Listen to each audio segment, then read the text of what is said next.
C'est la paix que je vous laisse, c'est ma paix que je vous donne. Chers frères et sœurs, à quel moment de sa vie Jésus a-t-il prononcé ces paroles de l'Évangile ? Est-ce que c'était lorsque tout allait bien, qu'il avait du succès auprès des foules, qui étaient ravis des guérisons qu'il opérait, ou est-ce que c'était sur le mont des Béatitudes, lorsque des foules se pressaient pour goûter, apprécier ces paroles ? Vous savez bien que ce n'est pas dans ces circonstances-là, c'est lors du repas de la scène, de la dernière scène. Au moment où Jésus prononce ces paroles, Judas est déjà sorti pour le livrer au grand prêtre. Bientôt ce sera l'agonie et puis les autres disciples qui vont l'abandonner. Et c'est là que va commencer la passion avec ses souffrances terribles pour aller jusqu'à la mort de la croix et l'ensevelissement dans le tombeau. Donc, c'est pas dans des circonstances idylliques que Jésus nous a dit « c'est la paix que je vous laisse, c'est ma paix que je vous donne ». Et alors, je voudrais avec vous ce matin relever trois éléments du secret de Jésus pour cette paix. D'abord, cette paix est liée à la présence de Dieu. Cette paix est liée également au don de l'Esprit Saint et puis cette paix contraste avec une façon mondaine, on pourrait dire, de concevoir la paix. Donc cette paix est d'abord liée à la présence de Dieu. Alors dans ces discours de Jésus, après la scène, il y a un mot qui revient souvent, c'est « demeurer ». Jésus demeure en son Père et c'est ça le secret de sa paix. Et c'est aussi le chemin qu'il nous ouvre. Si quelqu'un m'aime, il restera fidèle à ma parole, mon Père l'aimera, nous viendrons chez lui, nous irons demeurer auprès de lui. Et il y a donc un lien entre le fait que Dieu demeure en nous et la paix, parce qu'en lui nous trouvons notre sécurité. Et alors pour nous, baptisés, Dieu demeure en nous depuis l'instant de notre baptême. Alors ça suppose aussi un minimum d'intériorité pour goûter cette présence de Dieu qui est en nous, qui vient demeurer en nous. Nous sommes le temple de Dieu, nous dit aussi saint Paul. Et alors, ça vous arrive peut-être d'être dans la campagne quand il y a un orage ou une tempête, on aime bien trouver un abri. Et de même dans notre vie, quand il y a des choses difficiles, on est bien heureux de se retrouver dans cet abri de la demeure de Dieu. Et en même temps, cette demeure de Dieu, c'est pas quelque chose de magique. Je ne sais pas si vous vous rappelez l'épisode des Philistins dans l'Ancien Testament, au début du premier livre de Samuel. Ils ont un peu de mal les Israélites ont un peu de mal vis-à-vis des Philistins et ils sont dépassés par les Philistins. Ils se disent bon, voilà, on a trouvé le truc pour vaincre les Philistins. Nous allons chercher l'arche de Dieu, la présence de Dieu au milieu de son peuple. Et puis tout ira bien. Ben non, tout n'est pas allé bien parce que finalement les Philistins ont capturé l'arche de Dieu, etc. Et ça va être une déroute complète. Voilà, mais pour nous aussi, la présence de Dieu n'est pas quelque chose de magique. Ça suppose aussi, comme le dit Jésus, de garder son commandement. Ça suppose de vivre de charité.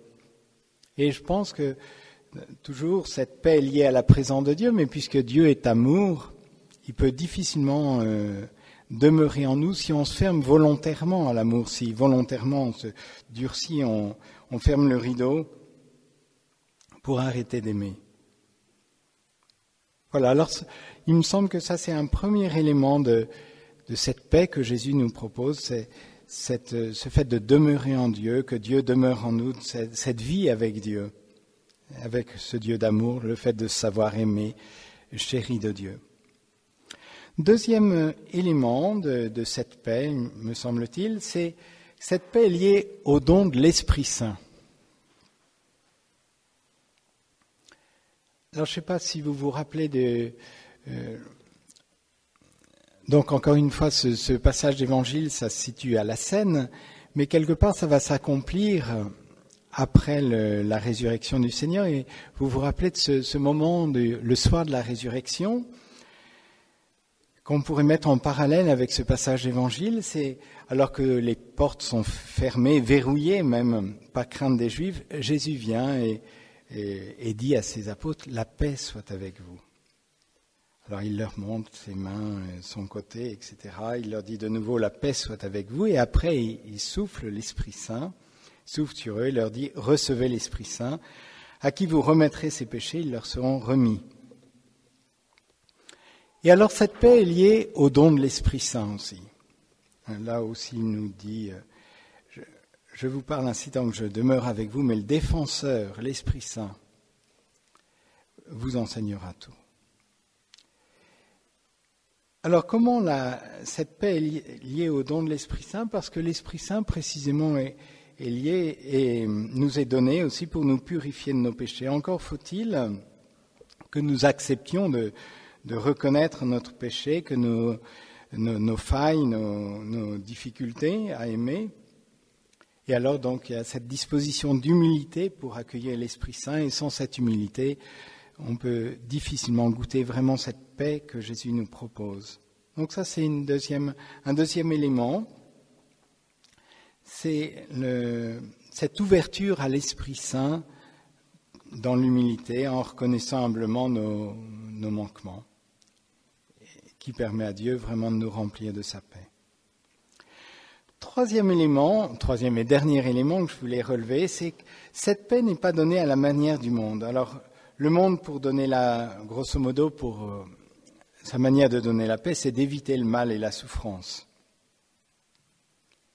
Mais justement, là, on voit que Jésus, et le contexte de ce passage d'évangile nous le dit clairement, la paix que Jésus nous propose, c'est pas d'éviter à tout prix le mal et la souffrance. Bon, bien sûr, on n'est pas maso, donc on préfère ne pas souffrir, ça c'est normal. Mais pas à tout prix. Et de fait, quand il apparaît, encore une fois, le soir de Pâques, il apparaît avec les marques de sa passion, dans ses mains, son côté. Et on risque de poursuivre en vain la paix si on recherche cette paix juste dans le fait d'éviter le mal et la souffrance. Et la paix, justement, que Jésus nous offre, qu'il nous promet déjà, je vous laisse la paix, je vous donne ma paix, ce n'est pas à la manière du monde que je vous la donne, c'est une paix qui est le fruit de sa résurrection, de sa mort et de sa résurrection. Justement, on sait par la mort et la résurrection de Jésus que le mal et la souffrance n'ont pas le dernier mot. Et que quelquefois, peut-être dans notre vie, hélas, on préférait éviter, bien sûr, la souffrance, mais que par la grâce du Seigneur mort et ressuscité, ces souffrances peuvent porter du fruit, peuvent être source de paix. Et on voit, justement, c'est la joie qui éprouvent les apôtres à ce moment-là. On les voit effrayés, bouleversés au moment de la Passion, et ça se comprend. On les voit encore apeurés tant qu'ils n'ont pas pris conscience de la résurrection du Seigneur. Mais une fois qu'ils découvrent ce Seigneur mort et ressuscité, le ressuscité qui porte encore les marques de sa passion, alors là, ils sont remplis de sa paix, ils sont habités par la paix du Seigneur. Voilà, donc 3 éléments pour vivre cette paix, donc dans l'intériorité, et en vivant de cet amour de Dieu, dans l'humilité, en accueillant justement le fait que nous ne sommes pas parfaits, que nous avons à être aimés de miséricorde de la part de Dieu, et puis ce fait de ne pas concevoir une paix sans souffrance, sans difficulté. Mais alors cette paix, et ça sera ma conclusion, c'est pas quelque chose que Jésus nous propose de vivre égoïstement. Je ne sais pas si vous connaissez le Saint Séraphime de Sarov. Voilà une citation, une très belle citation de lui. « Acquiert la paix intérieure et une multitude trouvera le salut auprès de toi. » Nous sommes appelés à trouver notre paix auprès du Seigneur, bien sûr, mais en même temps, nous sommes appelés à ne pas la garder pour nous. Et quand le pape François nous invite à évangéliser, c'est précisément de communiquer aux autres ce Et ce qui pour nous est source de paix. La foi en Jésus change quelque chose. J'aborde pas la vie et les difficultés de la vie de la même façon selon que je crois en Jésus ou selon que j'y crois pas. Et alors du coup, c'est une invitation. Il y a tellement de personnes que nous rencontrons quotidiennement qui